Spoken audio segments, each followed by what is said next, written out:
রাসূলুল্লাহ সাল্লাল্লাহু আলাইহি ওয়াসাল্লামের বয়স যখন ৫৬ বছর, তখন কি হয় সেটা আজকে ইনশাআল্লাহ আমরা জানবো। আমরা আগের পর্বে দেখলাম বদর যুদ্ধ হয়। এই পর্বে দেখব বদর থেকে উহুদ যুদ্ধ। এই ইন দ্য মিন টাইম এই মধ্যবর্তী সময়টাতে কি হয় সেই জিনিসটা। বদরের যুদ্ধে মুসলিমরা বিজয় লাভ করে এবং মুসলিমরা কনফিডেন্স ফিরে পায়।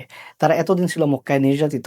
মদিনায় আসার পর ১-২ বছরের মধ্যে এই বদর যুদ্ধটা হয় এবং বদর যুদ্ধে মুসলিমরা বিজয় লাভ করে। এটা কিন্তু অনেক বড় একটা কনফিডেন্স বুস্টার ছিল। অন্যদিকে কুরাইশদের ছিল এটা অনেক বড় একটা হতাশার ব্যাপার এবং তারা এত অবাক হয় যে তারা চিন্তাও করতে পারে নাই বদর যুদ্ধে তারা পরাজিত হবে। কিন্তু বদর যুদ্ধে তারা পরাজিত হয় এবং বদর যুদ্ধে শুধু পরাজিত হয় এমন না, বদর যুদ্ধে তাদের একদম টপ প্লেয়ারের নেতারা সবাই মারা যায়।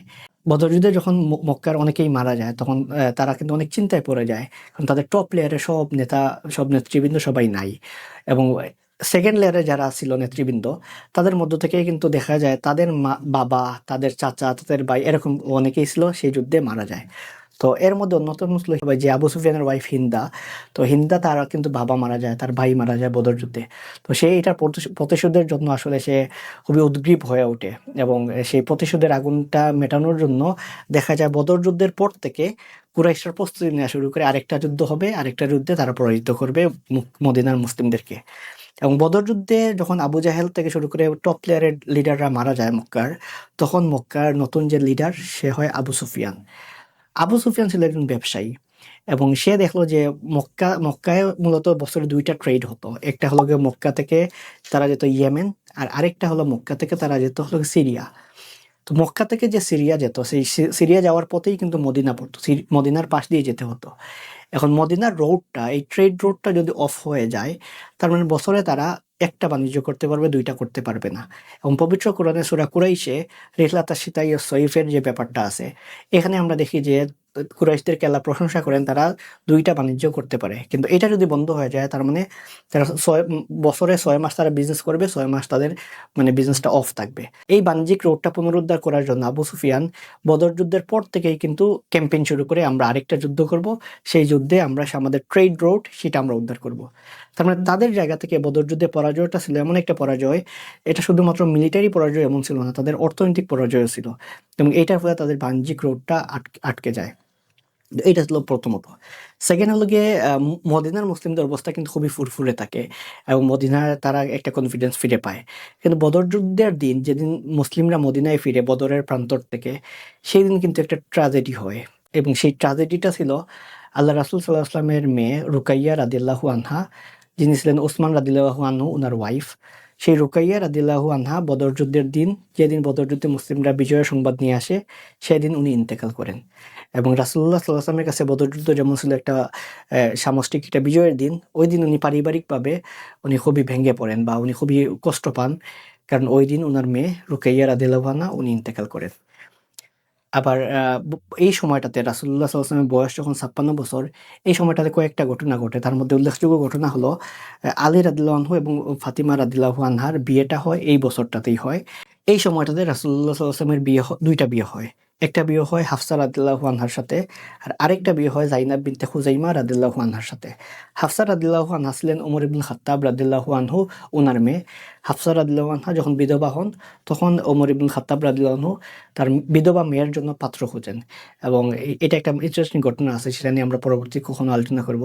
তো ওই সময় কিন্তু হাফসা রাদিয়াল্লাহু আনহার সাথে রাসূলুল্লাহ সাল্লাল্লাহু আলাইহি ওয়াসাল্লামের বিয়ে হয় এবং আরেকটা বিয়ে হয় যায়নাব বিনতে খুজাইমা রাদিয়াল্লাহু আনহা তার সাথে। এই সময়টাতে আরেকটা উল্লেখযোগ্য ঘটনা ঘটে, সেটা হলো বনু কাইনুকার ঘটনা। তো বনু কাইনুকা ছিল মদিনার একটা ইহুদি গোত্র। তো তারা কি করে, ওই সময়ে তাদের একটা বাজার ছিল। তারা এমনিতেই ওই সময় যে মদিনার সনদ যেটা হয় সেটা চুক্তিটা ভঙ্গ করে। আর সেকেন্ড হলো গিয়ে বনু কাইনুকার ওই বাজারটাতে একজন মুসলিম মহিলা যান, একজন সাহাবী যান এবং সেই সাহাবীকে তারা ইফতিজিং করে এবং সেই মহিলা সাহাবীকে তখন যখন তারা ইফতিজিং করে, তাকে বাঁচাইতে আসেন একজন সাহাবী, ওই বাজারেই ছিলেন উনি। তো বাঁচাইতে আসার পর উনি যখন এটার প্রতিবাদ জানান তখন তাকে হত্যা করে এবং এইটার প্রতিবাদ স্বরূপ, এটার প্রতিশোধ স্বরূপ যখন মুসলিমরা বনু কাইনুকা অ্যাটাক করতে যায়, তখন তারা ১৫ দিন বনু কাইনুকাকে অবরুদ্ধ রাখে এবং আগেই তারা কিন্তু অনেক চুক্তিগুলা ভঙ্গ করে এবং এটা আসলে অন্যতম একটা ঘটনা। ফলে তাদেরকে মদিনা থেকে তাদেরকে বহিষ্কার করা হয়। এটা আসলে বনু কাইনুকার সাথে একটা ঘটনা, যেটা হলো গিয়ে তাদেরকে ওই সময় তারা চুক্তিগুলো এমনভাবে ভঙ্গ করে এবং তারা মদিনার জন্য থ্রেট হয়ে দাঁড়ায়। তাদের সাথে তো একটা সিভিল সোসাইটি থাকার জন্য যে পরিমাণ চুক্তি ছিল, সেই চুক্তির বিধানগুলো ভঙ্গ করে এবং তারা আসলে যুদ্ধটাকে উস্কে দিতে চাচ্ছিল। তো এটা আসলে বনু কাইনুকার সাথে রাসূলুল্লাহ সাল্লাল্লাহু আলাইহি ওয়াসাল্লামের ঘটনা। এবং ওই সময় কুরাইশদের এন্ড থেকে যদি দেখি আমরা, তারা কিন্তু অনেক ফান্ড সংগ্রহ করা শুরু করে তারা আরেকটা যুদ্ধে যাবে।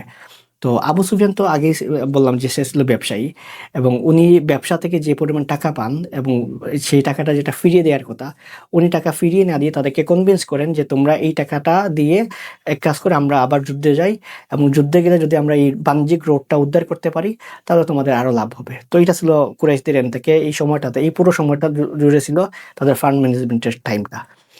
আর এই সময় যখন তারা বদর যুদ্ধে পরাজিত হয়, তখন তারা একটা প্ল্যান করে। সেই প্ল্যানটা ছিল রাসূলুল্লাহ সাল্লাল্লাহু আলাইহি ওয়াসাল্লামকে গুপ্ত হত্যা করা, যেটা আমরা অ্যাসাসিনেশন অ্যাটাক বলি। এবং সেটার জন্য তারা উমাইর ইবনে ওহাব নামে একজনকে পাঠায়। মক্কা থেকে উনি মদিনায় আসেন রাসূলুল্লাহ সাল্লাল্লাহু আলাইহি ওয়াসাল্লামকে হত্যা করতে। তো মদিনায় আসার পর রাসূলুল্লাহ সাল্লাল্লাহু আলাইহি ওয়াসাল্লাম এর সাথে যখন তার দেখা হয়, তখন আল্লাহ রাসূল সাল্লাল্লাহু আলাইহি ওয়াসাল্লাম তাকে বললেন যে, "তুমি তো এখানে আমাকে হত্যা করতে আসছো।" সে তখন অবাক হয় যে, "কিভাবে বুঝলেন আমি আপনাকে হত্যা করতে আসছি?" তখন আল্লাহ রাসূল সাল্লাল্লাহু আলাইহি ওয়াসাল্লাম বলেন যে, "তুমি মক্কাতে কাবাগরের পাশে যে সাফওয়ানের সাথে যে কথাবার্তা বলছিলা, এটা কি তোমার মনে আছে?" তো সে তো ওই মুহূর্তে মক্কা থেকে মদিনায় আসে এবং তার আগে তো কেউ মদিনায় আসেও নাই। এবং মক্কায় তো তখন কোনো সিসি ক্যামেরাও নাই যে আল্লাহ রাসূল সাল্লাল্লাহু আলাইহি ওয়াসাল্লাম উনি এটা দেখবেন, এটার আলোকে বলবেন। তো এইটা শোনার সাথে, সাথে বলল যে, "আপনি যদি আল্লাহর রাসূল না হন তাহলে এই জিনিসটা জানার কথাই না।" এবং তখনই সে তৎক্ষণাৎ ইসলাম গ্রহণ করে। যে মক্কা থেকে এসেছিল রাসূলুল্লাহ সাল্লাল্লাহু আলাইহি ওয়াসাল্লামকে হত্যা করতে, সে আল্লাহ রাসূল সাল্লাল্লাহু আলাইহি ওয়াসাল্লামের মুজিজা দেখে সে তখনই ইসলাম গ্রহণ করে এবং সে মক্কায় ফিরে যায় একজন ইসলামের দায়ী হয়ে। অর্থাৎ এই সময় আমরা যদি দেখি কুরাইশদের দিক থেকে তারা কিন্তু আল্লাহ রাসূল সাল্লাল্লাহু আলাইহি ওয়াসাল্লামকে হত্যা করার জন্য লোক পাঠায় মদিনায়। কিন্তু তারা যেই লোকটাকে পাঠায় সেই লোকটাই কিন্তু পরবর্তীতে ইসলাম গ্রহণ করেন এবং উনি মক্কায় যান ইসলাম প্রচার করতে। বদর থেকে উহুদ পর্যন্ত এই সময়টাতে কিন্তু অনেকগুলো যুদ্ধ হয়। ছোট, ছোট কয়েকটা অভিযান হয়। এই সময় অন্তত ৬ টা অভিযান হয়। তার মধ্যে বনু সুলাইম অভিযান ছিল অন্যতম। তো এই সময়গুলোতে যে জিনিসটা হয় আমরা সামারি করি, তাহলে দেখি কুরাইশ অলরেডি আরেকটা যুদ্ধের প্রস্তুতি নিতে থাকে। আর মদিনার বাসীরা একটা আত্মবিশ্বাস ফিরে পায় কুরাইশদেরকে বদর যুদ্ধে পরাজিত করে।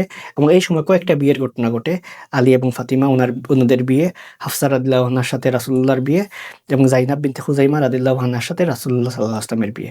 এই ছিল রাসূলুল্লাহ সাল্লাল্লাহু আলাইহি ওয়াসাল্লামের বয়স যখন ৫৬ বছর ছিল, সেই সময়ের সংক্ষিপ্ত ইতিহাস।